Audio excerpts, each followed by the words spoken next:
Pemirsa, kami lanjutkan perbincangan. Saya kembali lagi ke Pak Imam Ansori. Pak Imam masih bersama kami? Iya, masih Pak Tasha. Iya, Pak Imam menindaklanjuti tadi terputus, kita sedang membicarakan bagaimana sebenarnya kode etik yang diberlakukan Komisi Yudisial terhadap semua komisionernya dalam merilis atau mengeluarkan pernyataan kepada media ketika ada status-status hakim yang memang sedang dalam pelaporan atau sedang diperiksa oleh KAI. Kalau yang disampaikan itu hasil pendalaman yang belum diplenokan memang nggak boleh.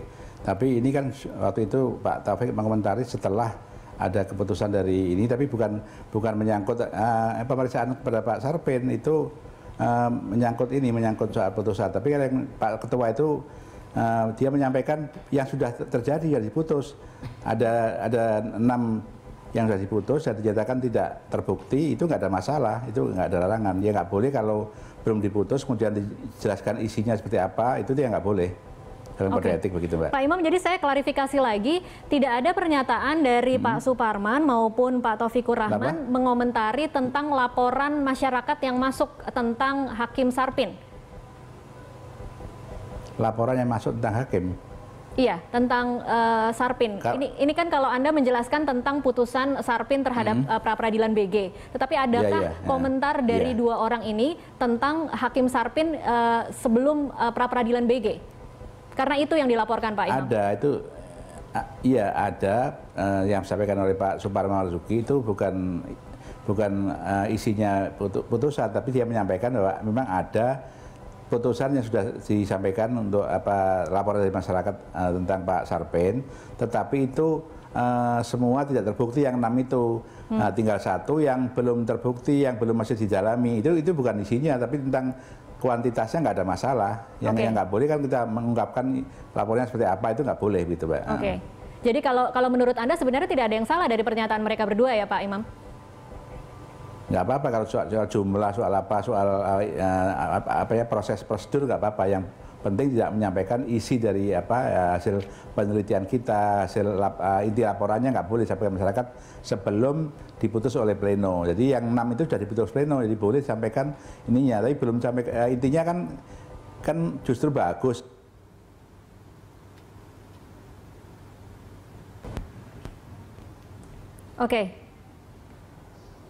Iya, tampaknya terjadi sedikit masalah, gangguan dengan hubungan kami dengan Pak Imam. Pak Imam masih bisa mendengar saya, Pak Imam?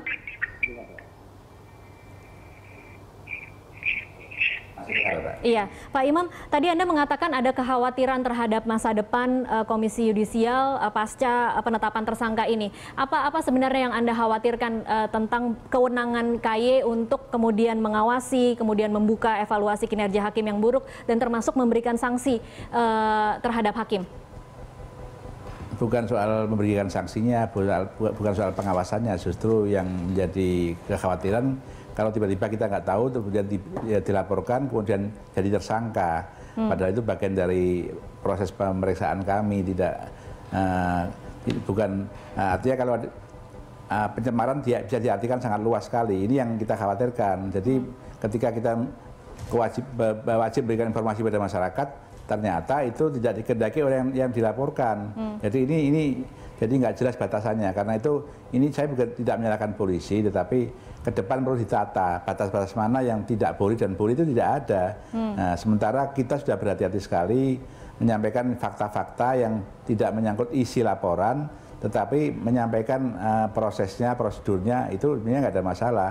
Nah, kalau kemudian seperti itu kemudian dijadikan tersangka, jadi kita khawatir tiba-tiba kita menjalankan tugas, tahu-tahu dinyatakan sebagai tersangka. Ini tidak hanya menyangkut Pak Taufik dan Pak Suparman, tapi juga menyangkut KAI keseluruhan, ke depan juga demikian, dan bahkan juga untuk pengawasan bidang yang lain, misalnya Kompolnas, Komjak bisa dijadikan tersangka. Ini kan berbahaya dalam ke depan tentang pengawasan kita di dalam penegakan hukum gitu, Mbak. Oke, baik. Pak Imam, ke depannya akan seperti apa setelah Pak Suparman dan juga Pak Taufikur Rahman ditetapkan sebagai tersangka? Apakah mereka berdua akan nonaktif atau seperti apa, Pak Imam?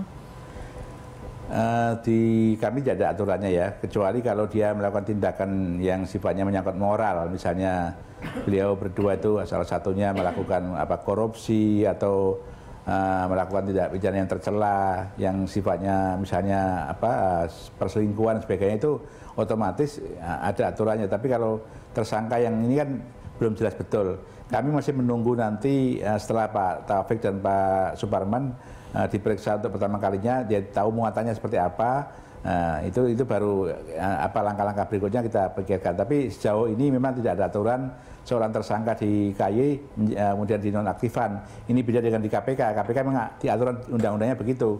Begitu seorang komisioner melakukan jadi tersangka, langsung otomatis dia tidak bisa aktif, nonaktif gitu, Mbak. Ya, beda itu. Pak Imam, pertanyaan terakhir, ada harapan Pak bisa menyelesaikan kasus ini dengan Hakim Sarpin tanpa harus melalui proses peradilan? Yang kita dengan Pak Sarpin kan sudah selesai yang kita sampaikan ke Mahkamah Agung. Jadi itu sudah di tangan Mahkamah Agung, kita nggak lagi menyelesaikan. Bukan, jadi, maksud saya untuk penetapan status tersangka ini, gimana? Pak. Maksudnya gimana? Apakah ada harapan dari KY untuk bisa menyelesaikan penetapan tersangka dua komisioner ini tanpa harus melalui proses peradilan? Ya, kalau memungkinkan itu tentu ada proses yang harus dilalui. Kalau penetapan tersangka itu nggak boleh diberhentikan tanpa ada pernyataan SP3 itu ya, surat perintah pemberhentian pemeriksaan ya. Tapi kalau yang tanpa itu nggak bisa. Ya, kita tentu nanti kan tinggal bagaimana kebijakan dari polisi dan kejaksaan, apakah itu dan juga akan kita lihat apakah betul-betul terbukti tidak. Kalau misalnya tidak terbukti, tidak cukup bukti untuk disampaikan ke kejaksaan, ya saya kira nanti bisa dilakukan SP3. Jadi ini harapan kita begitu, karena kita berharap masalahnya tidak terlalu besar, tapi kesannya soal antar lembaga. Saya nggak mengendaki demikian. Jadi kita ini betul-betul masalah Pak Sarpin dengan Pak Taufik dengan Pak Suparman. Tapi lembaga tidak bisa dilepaskan dari situ. Nah, ini kalau diteruskan seperti itu, nantinya kan seolah-olah ada polisi dengan KY ada masalah, padahal nggak ada apa-apa begitu. Oke, baik. Terima kasih Pak Imam Ansori untuk waktunya bersama Prime Time Talk Berita 1. Saya akan langsung closing statement untuk Pak Hudri, mungkin bisa menyimpulkan apa sih sebenarnya yang bisa dipelajari dari kasus ini? Ya gini, ya hakim itu, putusan itu kan jangan dikomentari oleh hakim juga. Itu kode etiknya hakim. Jadi hakim itu tidak boleh mengomentari putusan koleganya, apalagi atasannya.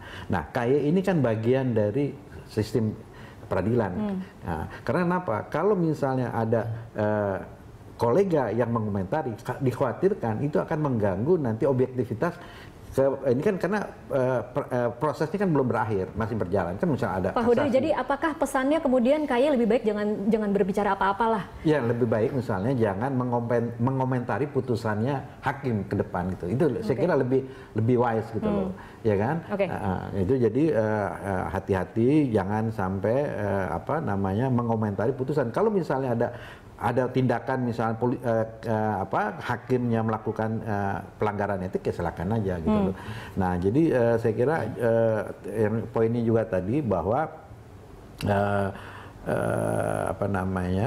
tidak ini juga kan, karena kan Pak ini bilang ini kan pribadi gitu loh, ya bukan ini, jadi udah jelas bahwa ini adalah ya kita selesaikan aja ya kan. Pribadi. Baik, Pak Agus silakan. Iya, jadi gini Mbak, yang pertama mungkin perlu saya tegaskan di sini.